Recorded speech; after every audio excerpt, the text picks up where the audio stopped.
மெத்த விரிச்சு போடவான்னு கேள்வி எதுக்கு கேட்கிற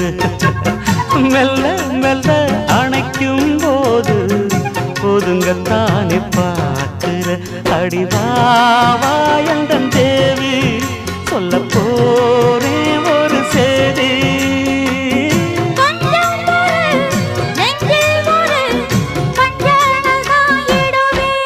நானாத்து மேட்டு தோப்புக்குள்ள அடி அந்தி சாயும் நேரத்துல